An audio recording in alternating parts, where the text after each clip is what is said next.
Okay, if you're tuning into this video, then you are on number 4 of our practice, and it is 4 4/10 times 8 1/10. So we're going to continue making our easy estimates. Let me grab my microphone real quick. There, that ought to be a little bit better.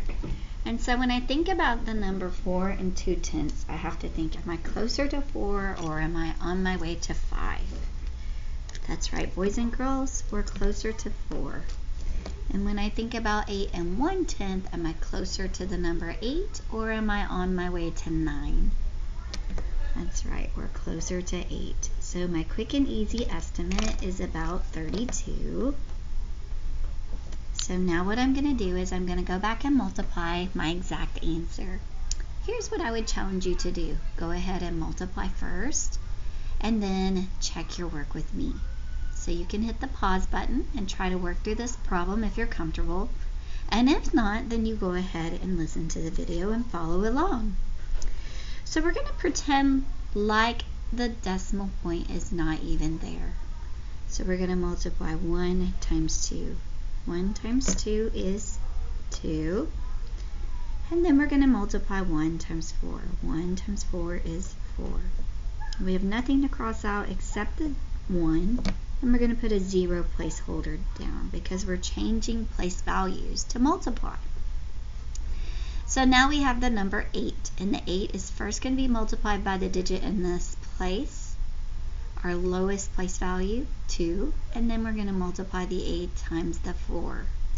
So 8 times 2 is 16. So write your 6, carry your 1, and 8 times 4 is 32, plus 1 more makes 33.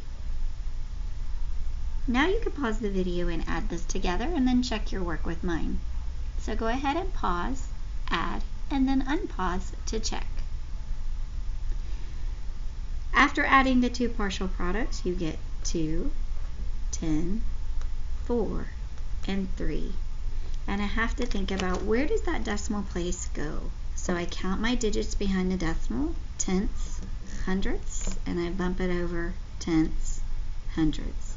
And yes, that totally is reasonable because my easy estimate was 32. I'm going to be moving on to number 5. Number 5 is the end of our first row, which is 4.3 times 5 4/10.